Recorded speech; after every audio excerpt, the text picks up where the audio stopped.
Hi, it's Alana from Treehouse. We're here again, but we're a little early because I had a meeting later. So we're doing this 1 o'clock today, and we are welcoming once again Daniel Quagliozzi, who is drinking something. So I'm going to put him on screen right now so you can see him.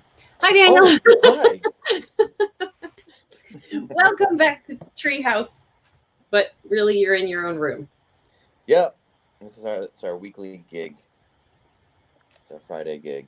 Our Friday while we're in quarantine, not quarantine.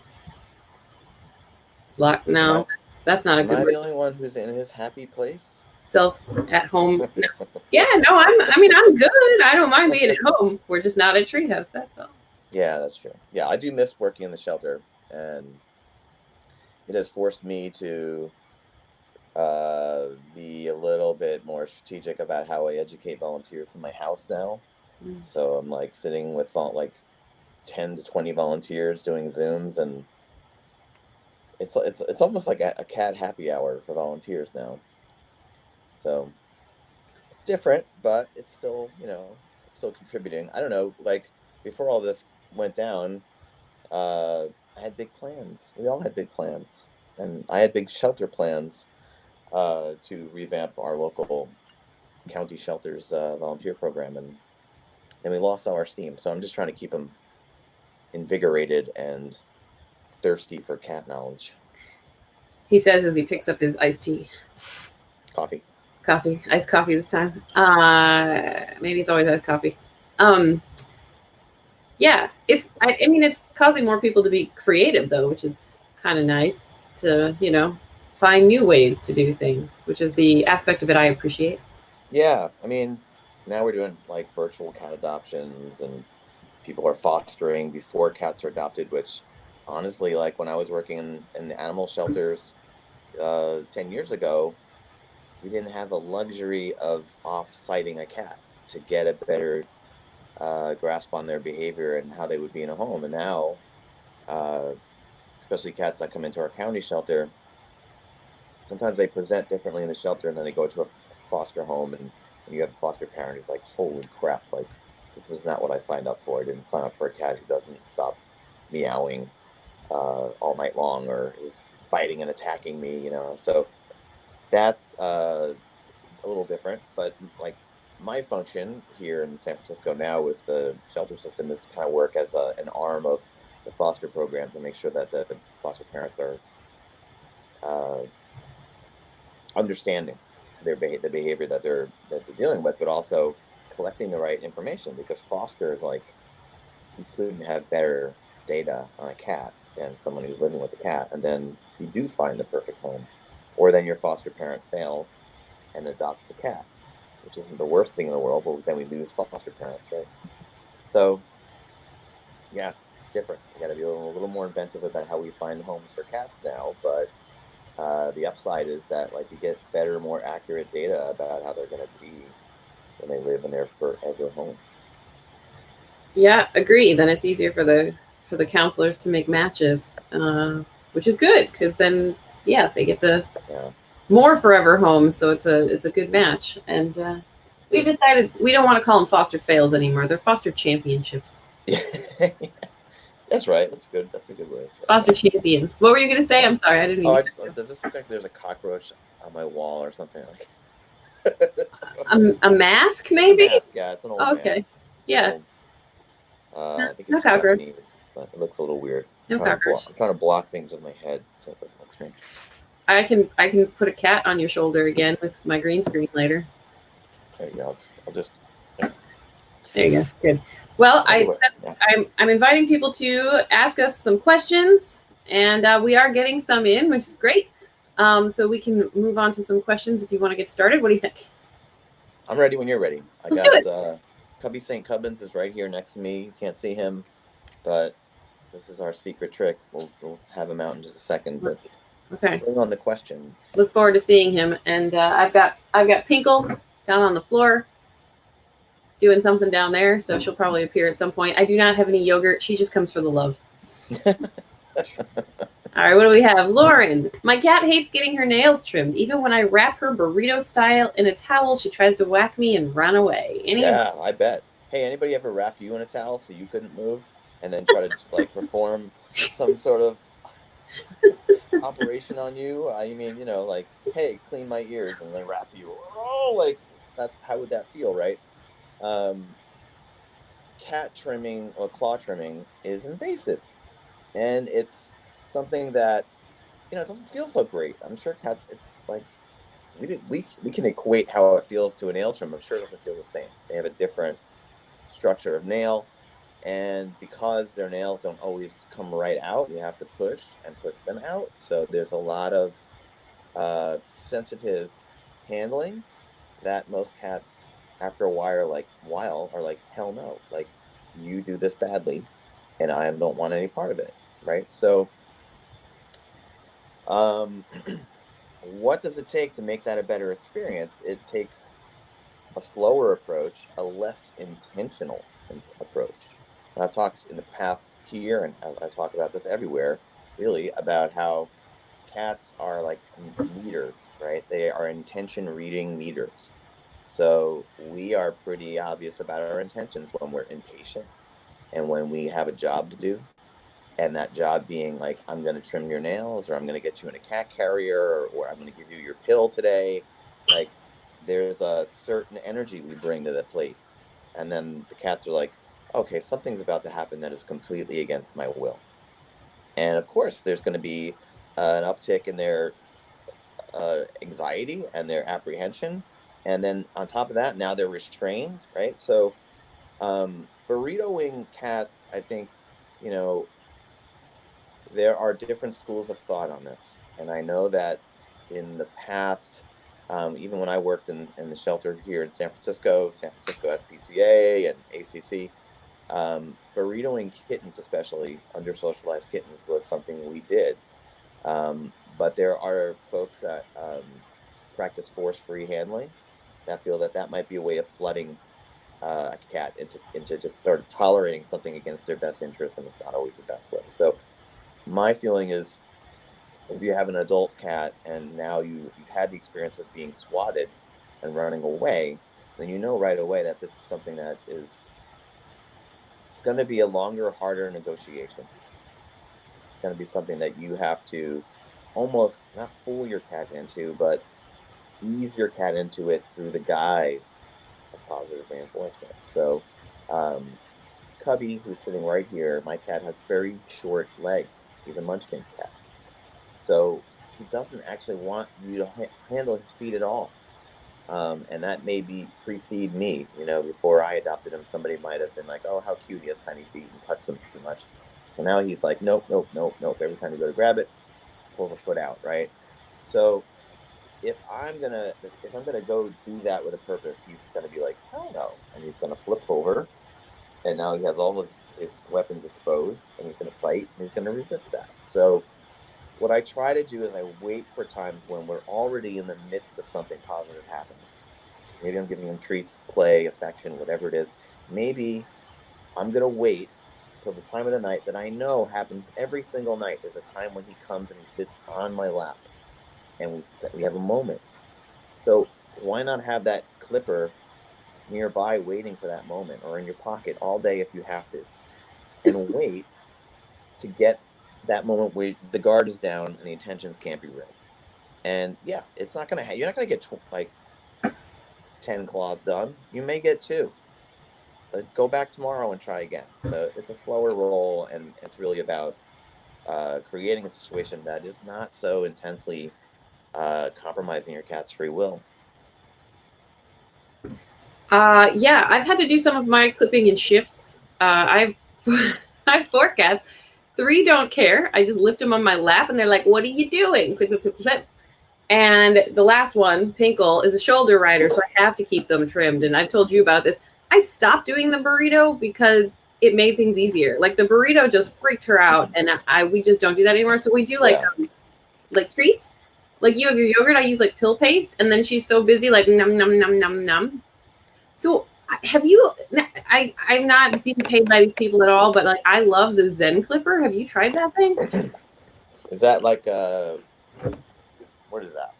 Is that one of those things that like grinds the nail down? No. So it's like yours. It looks small like that. They have like little sizes, but it can't go too far, and it's silent. It doesn't make a clip noise. Okay. So it's like they don't even see it. And once I switched to that, they've actually been a little bit better about it. Again, they're not paying me. They did give me a sample a couple years ago, and I tried it. But like I really like it, and that makes things more easier for me. But and then we do that combined with like the treats, so that she's licking something, and then sometimes I just don't get all the nails, and I come back and do it later. Yeah, there's a cute video I saw circulating on Facebook with somebody trying to trim their dog's nails, and they have like saran wrap across their forehead with the peanut butter, and the cat's dog's licking, and then they're clipping, right?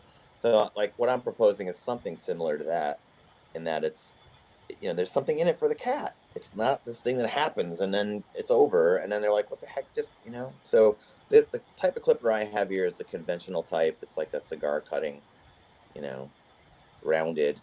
I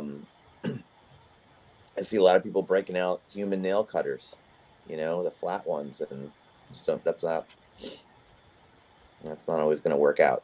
But on the subject of trimming nails, like obviously it's better to have a regular nail routine than to declaw your cat, which is what a lot of folks end up doing sometimes out of either ignorance, and I don't say that in a mean way, they just don't know what it's about, or doctor vet recommendation, or just simply out of selfishness.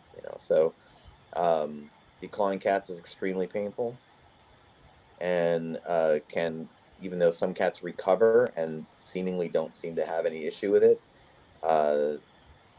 down the line somewhere in their life, things do manifest as a result of that amputation of their toe. And I can tell you, as a behavior consultant, I have plenty of clients with cats that have litter box issues because they don't have half of their toe to cover, and it feels really terrible. And then on top of that, their guardian makes a choice about litter that feels like they're standing on rocks. So you're standing on rocks with half of your toe cut off, and likely is at some point you're not always going to use your litter box the same way. So trimming nails is a way better option. And if on the subject of using like the burrito, you can still use a towel. You lay that towel across your waist, your lap, and let the cat sit there, and then loosely put it over the cat, just so you can kind of have a little bit of a comforting hold, not a strangle hold. Make it comfortable, make it worthwhile, and as always, pay them. Yeah. Bribe them. I'm gonna go off camera for a second because I have to itch my nose. We all know what you're doing. No, seriously. Thank you, Lauren, for your question. She said thank you. Okay, we've got Jean. Hi, Jean. Jean is saying, we've done lots of adoptions during this time, and a good number of our remaining cats are kind of shy. We're cage-free. Is there a good way to get them to show off when people are there for appointments? In a cage-free environment, okay, so let's weigh this.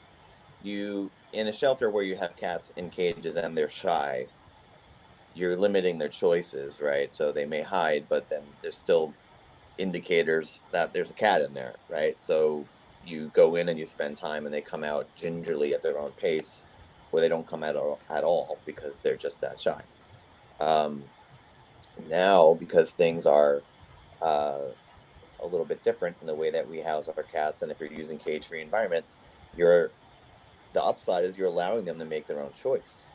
They can go and hide in a place that's conducive to where they feel comfortable in a bigger environment. But that's also the more confidence you give a shy cat, well, the more security you give a shy cat, the less confident they may be, because they have this small world of protection that they're that they've chosen to hide in.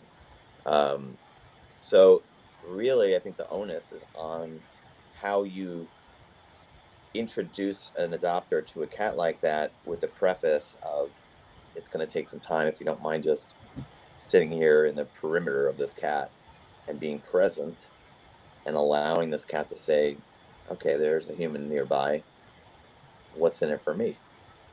So I've talked about this also, I think, in the past, about negotiating with a shy cat, and again, reducing your intentions, but giving them benefits without consequences.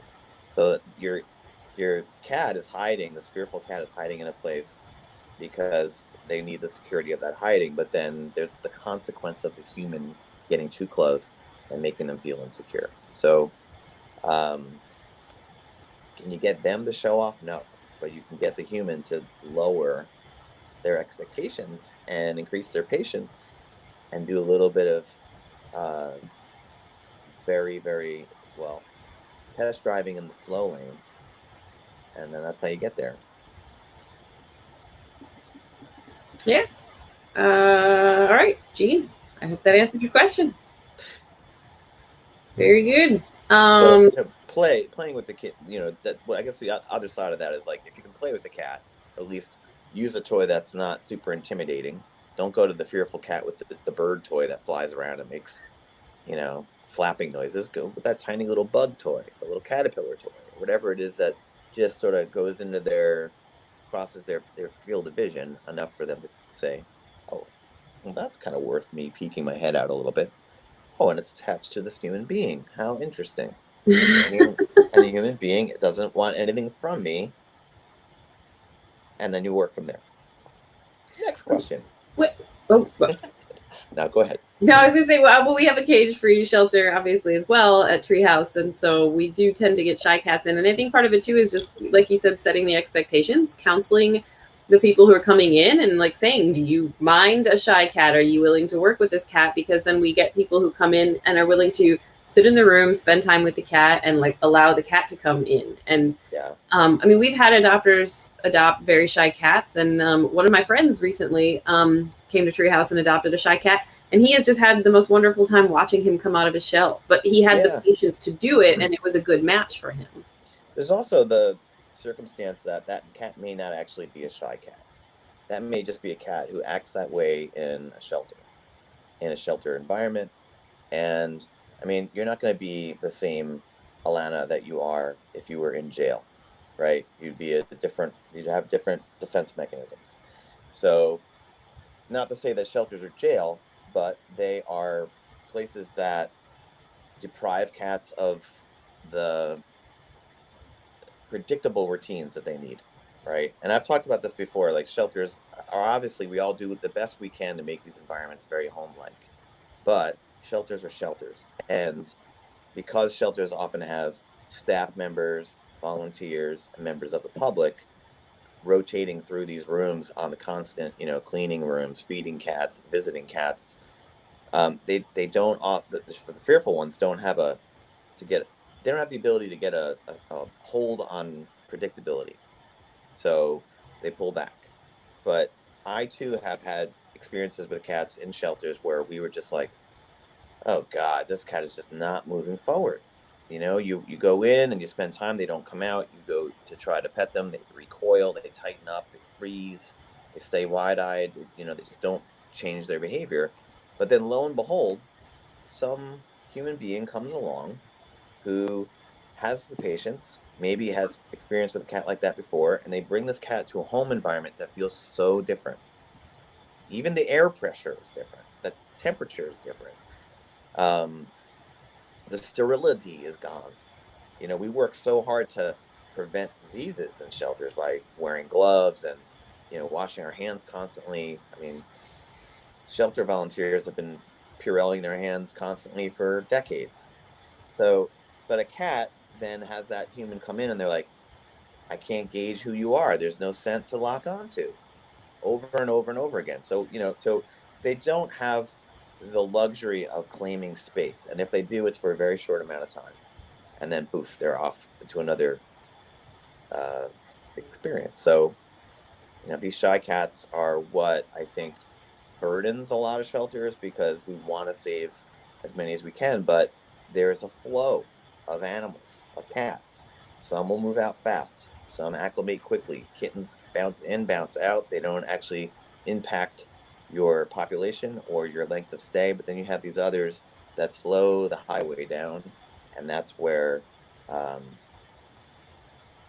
that's where it takes a group effort. It's your protocols, your volunteer training, everything from how you even present the cat on the cage. Somebody walking up, you need to like give them the expectation that this is not a mellow cat just because they're hanging out. They're actually the cat who this takes a lot more time to acclimate. And you should be the person who, like your friend, brings the cat home and then just goes, relishes these tiny little victories of, oh my God, she came out and was out for 5 minutes today, but then went back in. Like the little increments of change. For me, that's what kept me kind of locked into shelter work. It's like, wow, I'm making a difference, right? So it's awesome. It's awesome that you guys are taking those shy cats and that you have a cage-free spot. And good work, Gene. We at Treehouse too, we came up with the Shelter Skippers program, which was the intention of that. And I don't know, Gene, you have the capability of doing this with fosters, but we very specifically, I mean, right now all of our cats in foster, but we were able to do that because we had the Shelter Skippers in place, which the point of it is to skip the shelter because some cats just don't do well in the shelters. And so we assess them. If they're not showing that well in the shelter, then our staff will move them into a foster home, and most of the time they really do much better there. Yeah. I mean, one of the things I used to notice, like the SPCA here in San Francisco is also a place where they don't have cats in cages. They have them in small rooms. Like some of them are the size of a phone booth. Some of them are, bigger, kind of accommodate multiple cats and that kind of thing. But one of the things I noticed is that when you put your hand on the doorknob and just open it, the cat in the room often has an immediate either high expectation or low expectation once your hand even hits the doorknob. The air pressure, you can hear go, and the door opens and they're like, oh, shit, hide, or oh, I'm going to get food or I'm going to get play, whatever it is. So, in our homes, we don't have this very controlled environment. And if we're talking about keep preserving the cat's sense of free will and their sense of ownership over space, every shelter is a corner to be stuck in. Every room, every place they're housed is another place where they're like backed into a corner. So the challenges we face. All right. Thank you for all of that insight, Daniel. And thank you, Jean, for your question. Brian says, thank you guys for doing this. We are happy to do this. Brian also has a question. Our girls, Tigress and Euphrates, are litter mates. They have such different personalities. 8 years old. Tigress is a kittenish, and Euphrates might rip your arm off if so inclined. What are your experiences of differing personalities in specifically female cats? It's a broad question. Yeah, that's a broad question. I think the problem is I have a cat hair in my nose. You're still dealing with the nose? Yeah. Okay. All right. The whole time you've been sitting there, and I didn't even realize. Mustache problems. So, female cats. What are my experiences with different female personalities? Mm-hmm. Well, is one of your cats a calico or a tortoiseshell? Because sometimes that's like a dead ringer for diva-like behavior. See, everyone says that with the torties, but I have like the world's sweetest tortie. Like I had one too. She was neutral. Yeah. And a bit, meekish with other cats, but I don't find that so much with calicos, but for sure. Okay, let me just, this is anecdotal. There's no science to what I'm saying here. Every single person is going to say something different about female cats, and stuff. But in my experience, I always found it, especially in animal shelter housing, that we could house multiple male cats in a room and maybe a female. But we couldn't put a whole room of female cats. Like, that would be tense most of the time. Female ginger cats, especially, which are, there aren't that many of them, a very small percentage of orange cats that come out female, tended to be a little bit high strung, a little bit defensive, status aggressive would be the word I'm using. So is it a female thing? I don't know. I mean, I can't say that, but in my experience, like when there are multiple cats and there are more than one female, it tends to be a balancing act. And really all I can say is that no matter the gender of your cat, if it's a personality-based problem where some cats are, like you're saying, like a kitten and, cute and naive and playful, and others are less tolerant, have a low threshold for handling, don't want to be petted, then that puts the, I mean, it's up to you at that point to tribute each of those personalities in their own way. So the kitten, like cat, gets all the play she needs and all the attention she needs, and Euphrates, who rips your arm off, gets the space and a lot less. You know, like she doesn't, sounds like she doesn't want the same type of attention. So you don't give it to her. You give her the space, the command, and the ownership of space. And you devote all the play and management to the kitten, who is easier to redirect and distract, thus preserving the space and comfort of the older cats. Cats are like a box of chocolates. Yeah, I mean, it's different in every single situation is different, and I think that's what I like about consulting about cat behavior, is that, you know, I'll get a question that's pretty vague, but then we start dipping into each of these cats, and then I start to understand them as individuals, and then I look at the whole house, and then I look at this human being who is the provider and is actually the one who has to keep things balanced out. And if that's the failure, is that you see these two personalities, but you really don't change anything about your routine or the enrichment in the house, or how you, you know, what are you doing to dedicate time and energy to their actual needs? And I'm not saying Brian is doing anything wrong. I'm just saying, like, if you've got different personalities, then you're the one who creates the environment. So try to balance it out the best you can. And a lot of it has to do with reducing competition, allowing cats to have multiple places to hang out. You know, vertical territory. Here's an example. Just yesterday, I was talking to a gentleman who lives out in Mountain View, California. It's about 40 minutes from where I live. And he's living currently with two cats that are siblings, and a wife and two children. And the wife would prefer that cats aren't really in the house too much. Like, she doesn't want them in the living room, and she doesn't want them here, and she doesn't want them there. And so what this gentleman did was he set up an environment in his garage for the cats to go, with a cat door that led from the house into the garage, and a feeding area, cat tree, litter box. But pretty much the rest of the garage is full of stuff being stored, and, you know, not a whole lot of attention to the actual environment. So what happened is that these two cats venturing into the garage end up fighting in the nighttime. And the one sibling, because we have a cat door and then a sharp turn into the garage, was like, sweet, I can just ambush anytime she walks in. So then these fights erupt, and what he does is he takes the female cat to keep her from being attacked, and he puts her in the guest room. Now his wife is like, I really don't want cats in the guest room, and I don't want a litter box in the bathroom, and I don't want this. So it became a consultation of how do we catify and redesign a garage space that is conducive to cats. You know, like, I will respect the fact that people don't want cats in their house. If that's what you're saying, then it doesn't make any sense for me to plead you into a situation where cats are going to be integrated into rooms that you don't want, right? So let's work what we have. We had this vast garage space with shelves and storage units, but they were all, you know, stuffed with things. So we created a world and an environment. Salud.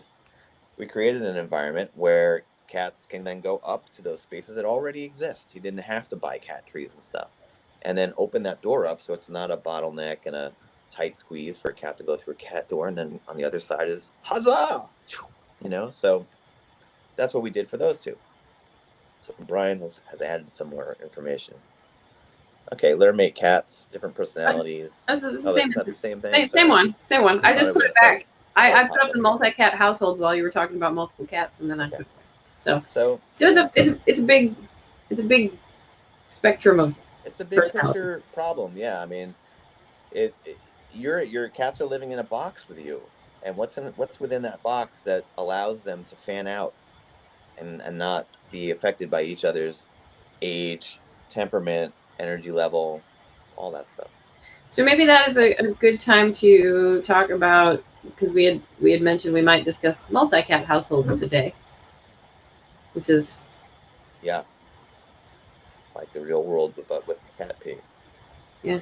I mean, really, what we're talking pee. about here is the same. It applies to human beings too.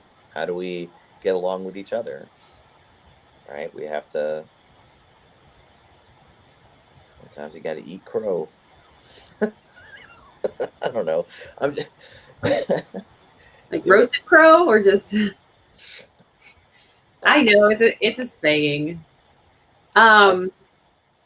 Yeah. Well, what thoughts do you have about multi-cat houses? Like, I guess a larger percentage of people who have cats would have a multi-cat household as opposed to a single cat. Would you say that is correct? Yeah, most of my clients are not one cat people, and where I live in San Francisco, most folks here don't have big spaces.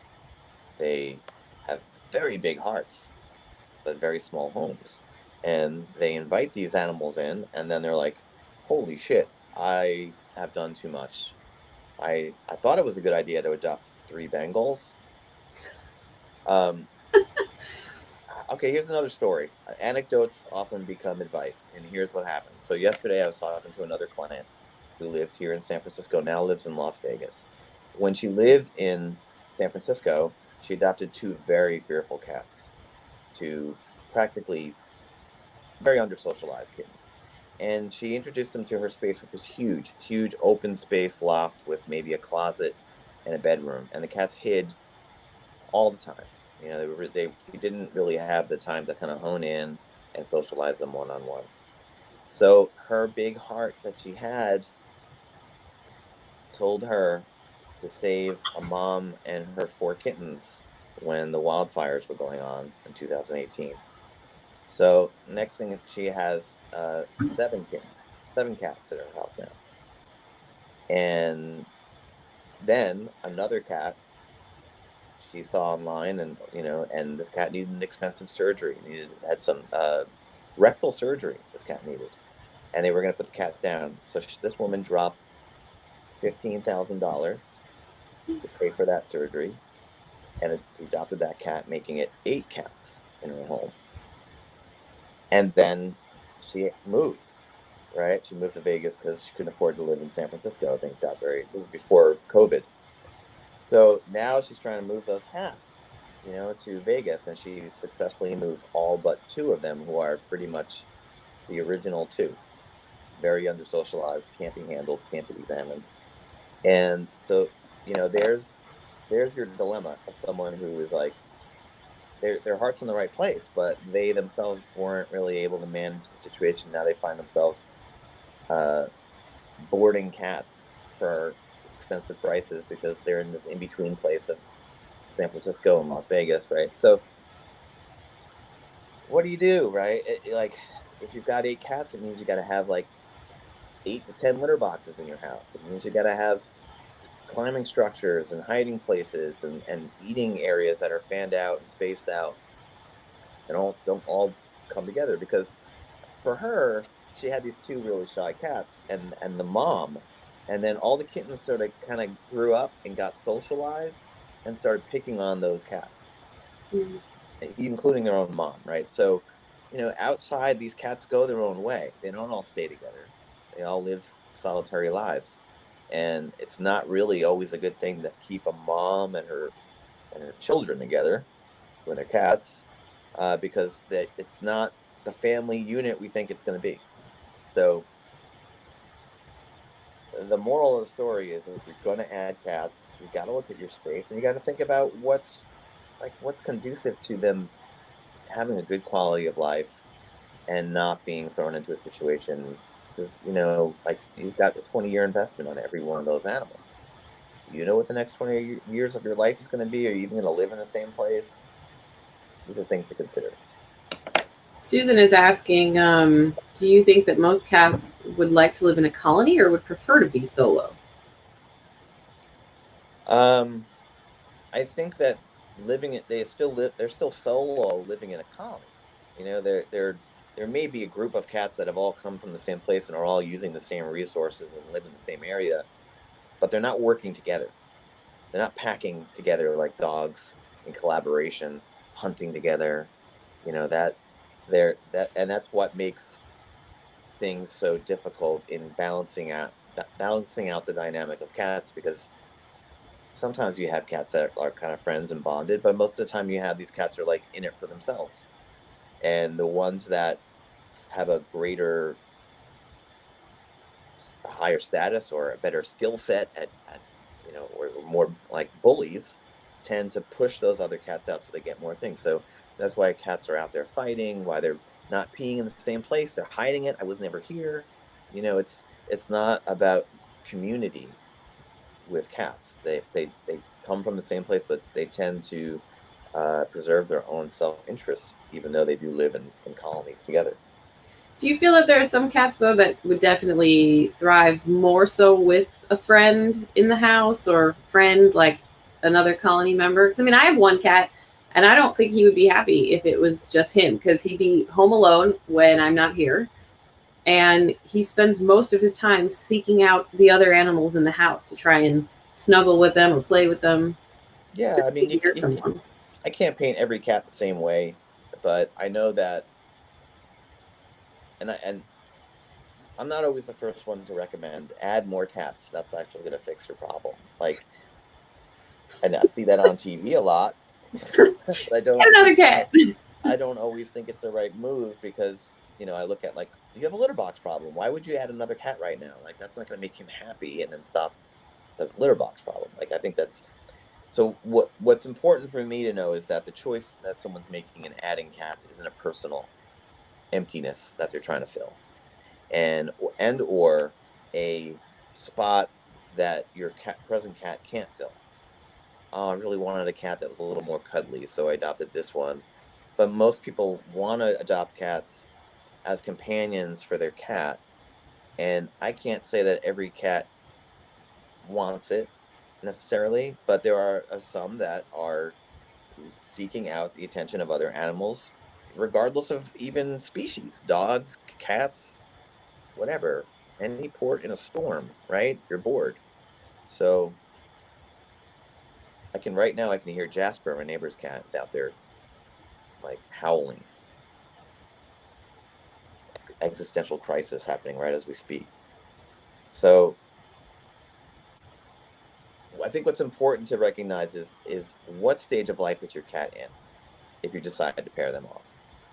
And by stage of life, I guess I'm just referring to like the window of time at which they're more likely to accept the transition and meeting of a new cat. Because if they're brought together too quickly or too soon, or one cat doesn't have a chance to really understand the other way another cat operates, that's when you have tension. And then that good intentioned pairing off of your cat becomes a war that you're trying to manage and fix for could be the rest of their lives, you know. So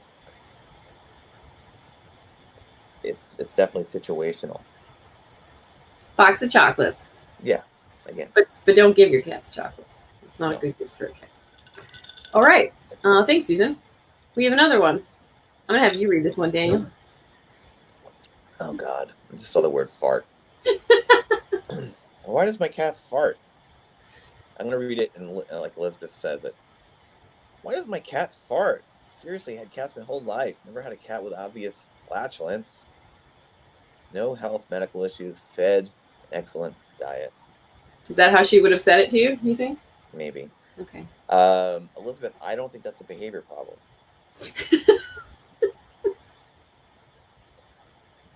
I mean, it could be a human behavior problem if you're like you're farting in the public of, you know, other people on purpose or for a reason. But yeah, I don't believe your cat is doing it with any intention behind it other than biological. So regroup with your veterinarian. I mean, here's another caveat. I feed my cat a raw diet, and I switched him to a raw diet after feeding him kibble. That's right. Farts are not a behavior problem. Um, the diet switch of putting my cat on raw food, he farts. I can see him do it. Like he makes a little, he does his face. He goes, and then I can hear it. It's like a. But raw food also doesn't collect in the colon and in the intestines the way dry food does, and foods with a lot of grain and stuff. It passes through. Excuse me, kind of small, and almost like an almond size little turd comes out. So it's not really impacting him. So, I guess it all depends on how much your cat farts, when they fart, why they fart. It's not like they're purposely doing it. I don't think cats do anything spitefully to us. In a certain place. I think we want to believe they spitefully do things, but I don't think so. So, could be diet, could be food allergies. Check with your vet. I mean, you're saying the diet is fine, and I believe you, but your cat's farting, so might want to explore that. All right.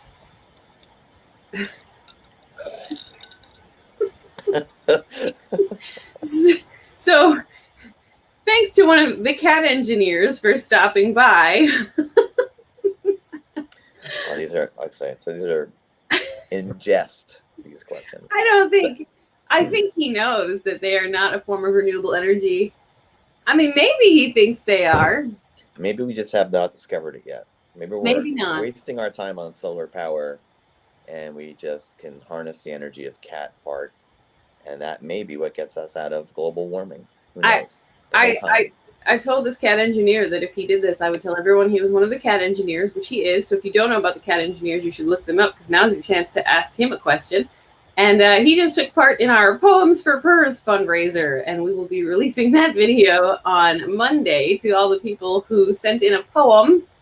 He was one of our readers for that. So thank you, Paul, for supporting Treehouse with your poetic talents and your ridiculous questions. Susan had another question, and this is a good one, because I think I've seen you do something with this that involved erasers at one point. Yeah. So do you have any tips on keeping my cats away from houseplants? I love having plants in my home, but the cats always want to eat them. Well, I guess eating them is different than peeing in the pot. Well, I mean, I think a lot of us struggle with the fact that we want to have plants in our house, and that there are certain types of plants, especially, I think, that are attractive to cats because they want to chew those plants. And the question is like, well, why are they chewing those plants? Well, I mean, again, you're in an environment deprived of natural things. So things like cat grass are a good substitute. So if you have those things out and about in different places in the house, especially places where other plants are being eaten, there's a redirect. You're giving them what they actually want, and it's healthy, and it's something they can digest. Whereas something like, oh, I don't know, this little mutant succulent that I have here, Cubby has no interest in it. I wouldn't have any interest in that either. Yeah, it's a freak. This is an alien that grew somewhere in my house, and I'm stuck with it. I love him, but his name is Peter Parker. His name is what? Peter Piper? Yeah. Oh. Peter Piper the plant in a pot. But this, your average spider plant. Hi, Cub. Oh, he sees the spider plant. He's like, where did that come from? Spider plants, this is the type of leaf your cat's going to chew on. Because it's long, it's chewable, and almost guaranteed your cat will likely vomit after eating one of these leaves. I watch our neighbor's cat Jasper walk around the garden all the time, and I see him searching and picking the right kind of leaf, and then he chews it, and then, of course, minutes later, he's barfing. So, question is, does he pick the plant because he needs to barf, or does he not know, wants to eat the plant, and then the plant makes him barf? So, I mean, you really can't keep your cat away from the plants, right? Like, you just kind of have to put them out their reach, or do you think that you can entice them to something else? Because, I mean, I know they love cat grass, but if you put cat grass next to a different plant, like, I personally would rather not take the risk of my cat eating a toxic plant in the house. Well, then, I mean, that this is what there's nothing you can do to a plant or to your cat that makes your cat say, I don't want to eat plants anymore. Or we're basically fighting their impulses and instincts, right? So what you referred to earlier was a photo that I had taken of a client of mine who had a potted tree. And her cat would, because it was wide enough to stand in, the cat would pee in that pot. And for some cats, just standing in the pot gives them more leverage to chew the plant. So what we did is we took pencils, eraser side up, and we stuck them all throughout this thing. So there's no footing. There's no way to stand there anymore. There's no way to approach it.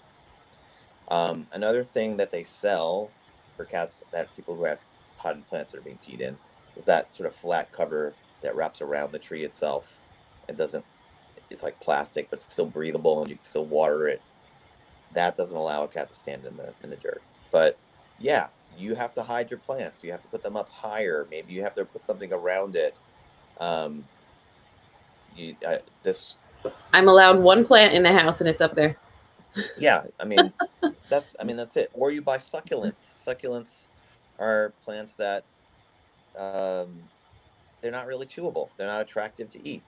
They're often flat. Some of them are like cactus, you know. I have a whole bunch of plants just right over next to me here in the window. My cubby has never showed any interest in at all, just because of the type of plant they are. But also the need to chew and eat a plant may also stem from your cat trying to self-soothe an issue, you know, and that's what makes cats eat things that are non-food items sometimes. But plants especially have a very natural intrigue to cats. So I recommend cat grass only because, like, if they're going to do it, you give them the right thing, but that doesn't mean that other plants are off limits just because there's something there. It's kind of like, oh, well, I put a scratching post here, but he still scratches the couch. Well, yeah, because now he has two. I mean, choices. Yeah. So if nothing changes about the couch, that's still attractive. And then, by the way, I have two now. Like, so your cat is going to be like, oh, cat grass and plants, great. So it's a strategy. Sometimes you can't have both. I'm sorry. Do you feel like cat grass? And when you say both, you mean cats and plants, not cat grass and cat plants. Correct. Do you feel that cats should have cat grass in the house, or is it just something that you think some cats might like, or some people might like to give to their cats, or do you feel like it's part of an enrichment thing that should be there? I mean, it's not something where it's mandatory that I'm like, where's the cat grass? You know, cat grass is wheatgrass. It's the same grass they make those little shots of, you know, in the health food store. And we had a health food store a block away where you could just buy the grass and take it home. And my housemate was doing that for his cat. What she would do is she would chew it, but your housemate or the cat? My housemate's cat. Okay. She's no longer with us. She passed away. But when she was in his room, she was a kind of a cat who she didn't venture out. She stayed in the room. And she was older, you know, she's a teenage cat, but she loved grass. And she, with one pot, you know, we're talking about like maybe this much grass, she would just kind of sit in it. It was like, oh, there's a bush in here and I'm hiding in the bush, you know? So it was providing something for her. But it's not something you have to have, but you know, it's one of those things where you don't never know until you try. A lot of people have never had cat grass in their house, and they'll bring it home, and their cat's like, "What the heck?" You know, that it's just not something they need. But then sometimes the light goes off, and they start chewing it. So I guess what I'm saying is, you never know till you try. All right. Thank you, Susan, for your question. I think this was a comment to potential form of renewable energy. That still doesn't sound appetizing. I have a special guest coming. Oh, is he coming in?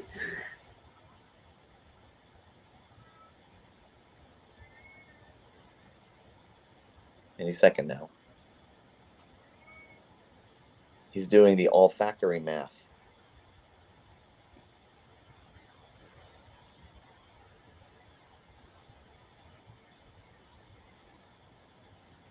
It's coming. Wait for it.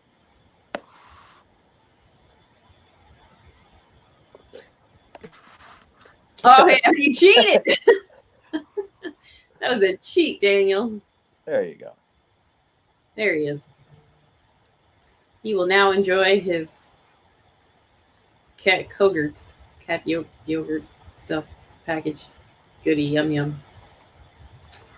There he is. Open more of the screen for him. Your screen is short. What's that? You're short. You have a short screen. Like mine is long and yours is. I don't know why that is. Yeah. Something different? No, I think it's always that way, actually. You just don't notice it because I usually have you like this. Oh. But I opened it up to see more of Cubby. Maybe it's the iPad screen. Maybe. Well, we had one other question somebody asked earlier, and I thought was a good question. Small spaces. Why do cats like to be in small spaces? I just saw this cool picture of, you know how like with social distancing people are drawing places for you to stand, right? So they'll draw lines, they'll put squares or circles. Right. Just that old experiment of like drawing a box on your floor and your cat goes to sit in it, right? Yeah. So there's a visual trick of the eye happening there for them, but why do they gravitate to it, right? Because cats have this need to feel the security of a hiding place. So one, it's a place to just to be to reduce their vulnerability, but also for some cats who are hunters to increase their ability to be surprising, right? So I don't know, it's just a thing that cats gravitate to for the comfort and security of the way it wraps around their body. Kind of like when we build couch forts. Yeah, I mean it's like wrapping yourself in bubble wrap. You've got a place to be that's around your body and keeps you kind of protected at the same time. I don't think I've ever wrapped myself in bubble wrap. Many of us have not. Have you? No. So you would be one of us that have not. There's no evidence of it. But that doesn't mean it didn't happen. No, correct. There's no evidence that my cat is sleeping behind me. I'm considering wrapping myself in bubble wrap to survive the times, but we'll see. I don't know if bubble wrap's gonna do it. I'm like just a bubble, a whole air impermeable bubble. This is ASMR. I was just wondering what we were doing here. Got cat ASMR going on. Eating sounds with Cubby. Oh my God. Well, if anybody else has any other questions, now is the last time to get them in to make sure that we get them answered as we watch Daniel snuggle Cubby with Cubby's grumpy little face. It's like, I didn't want to do that. He's got like a look to him because of his color. Extremely easy to read. He puts all of his emotions right out there for you. So you don't think it's his coloring? You think it's the? I think it's his Napoleon complex. So you think it is actually like the expressive face? Yeah. Oh yeah. Cats have a lot of muscles. Oh, in their super face. expressive. Yeah. Yeah. There's a lot of different. Even their eyebrows. You can see them. I took a good picture of my cats the other day. I don't know if you can see this, but it shows their personalities quite well. I was in my office here, and I haven't been working in my office until recently. I've been sort of out and about in the house working, and you could see that as they stepped up to the room, they were very confused about what I was doing in here and why they couldn't get in.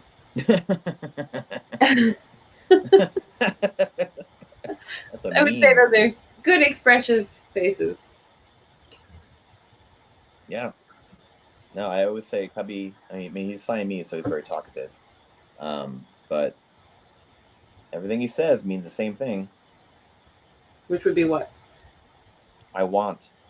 You don't ever think it's I want to give you something? No, not in this case. He has very little to give that I think he offers, but he doesn't give. Does that make sense? Interesting. I'm trying to wrap my head around. He offers, but he doesn't give. Sounds In other very. words, he offers his presence. He rolls and he's in your, he sits with you and lays, but he's not necessarily there for you or giving you him. You know. I feel like he found a really good like partner, like a life partner in you, in that like you're really understanding of the way he is, and whereas a lot of people would be like, "I'm going to hug you, Munchkin." Yeah, when we first met, he was a shelter cat, and he was at the city pound, and I worked as an intake person doing cat evaluations, and there he was on my list, and I was like, "This is crazy! Like, he's a Munchkin. Who would surrender a Munchkin?" And he presented like a total doll. I mean, he was in his little condo at the SPCA, and he's standing up like this and doing all these. And I'm like, "Are you kidding me?" And my other cat had just died, 19 years old, died 1 week prior. And I swore I was going to take my time, but how would you pass up that, right? But I brought him home, and he was not the cat he is now. He was aloof. He would only sit near me, but not with me. He would snap at me, like you go to pet him, and he like air snap, try to get your hand, like okay, okay. So we allowed him that space he needed, but then we just sort of waited for him to present opportunities, and the opportunities require your respect of their limitations, but also your knowledge and awareness of their body language. So when you see me holding him and cradling him, which I can get away with for a long time. Right now we're sitting at a desk, and he really doesn't want to do that. But if we're in the kitchen, and I can walk with him from room to room on his back, and I basically am gauging when he tells me he's done. And what it should look like is when he doesn't want to be held anymore, it's almost like his brain commanded me to lower him down. Like it was his thought, and then it happened.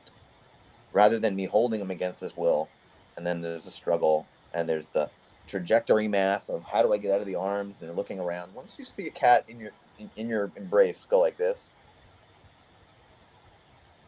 let him down. They don't want to be in your arm anymore. So he just did that, right? You saw me holding him, and he's like, okay. So I just go with that flow.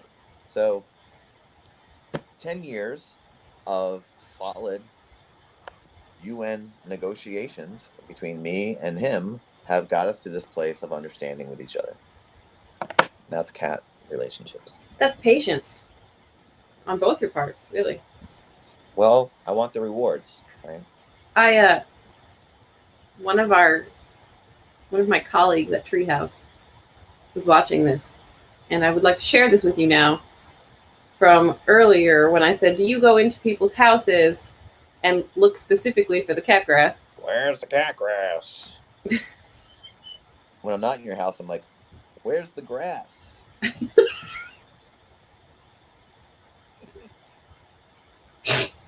Bay Area joke. Well, on that note, I think we've answered everybody's questions for today and have appreciated your time here as we usually do. Is there anything else that you would like to leave us with? Yeah. So I may be in San Francisco, but that does not mean that I can't be in your home the same way you see me right now. So if you are so inclined to learn more about me and want to book a consultation, go to GOCATGOSF.com and read about me, book me. It's really easy to do. Or check me out on social media at GOCATGOSF. And if you enjoyed the presence of Cubby St. Cubbins, you can find him on Instagram as well. And as always, if you have other cat questions or you have adopted from Treehouse, we are always here to help you guys. So give us a call or find us at treehouseanimals.org. And we are happy to help. Daniel, thank you so much for being here once again with us this week. I think we might do another one next week and see how it goes from there if you're interested. If other people would like to see this, and Fridays aren't the best time, we could always try a different day too to see if there's anybody else that wants to take part in this as well. So leave us a comment if you'd like to see this on a different day or time, or even later in the day. Let us know. And Daniel, you're okay with that? We can reschedule a little to see. I'm flexible. You look flexible. What was that? I'm flexible these days. These days? Just these days? You've been working on your... I can only talk about the present. Can you do this? I don't think so. Yeah, I don't think so. Yeah, no. No, I'm not going to do that. Well, thank you, everybody. It was nice to see you all. Daniel?